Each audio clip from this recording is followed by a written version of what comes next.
ভারতের বহুল চর্চিত ও বিতর্কিত রিয়েলিটি শো বিগ বসের সঞ্চালক হিসেবে সালমান খানের পারিশ্রমিক কত তা নিয়ে বরাবরই চলে আলোচনা। শোনা যাচ্ছে এবার ভাইজানের পারিশ্রমিক 150 থেকে 200 কোটি।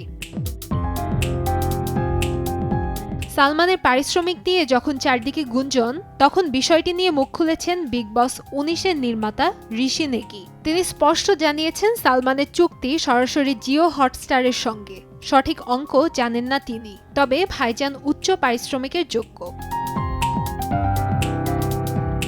অভিযোগ উঠেছিল কিছু প্রতিযোগীর প্রতি পক্ষপাত দেখান সালমান। সেই প্রসঙ্গে ঋষি জানিয়েছেন, ঘরের ভেতর কি হচ্ছে সেটা নিয়ে সালমানের আগ্রহ অনেক বেশি। গুরুত্বপূর্ণ মুহূর্ত ও হাইলাইটস দেখে নিজের মতামত গঠন করেন। নির্মাতারা তাদের দৃষ্টিভঙ্গি জানিয়ে দেন, দর্শকদের প্রতিক্রিয়াও বিবেচনা করেন, তারপর একত্রে তৈরি হয় সপ্তাহান্তের পর্ব।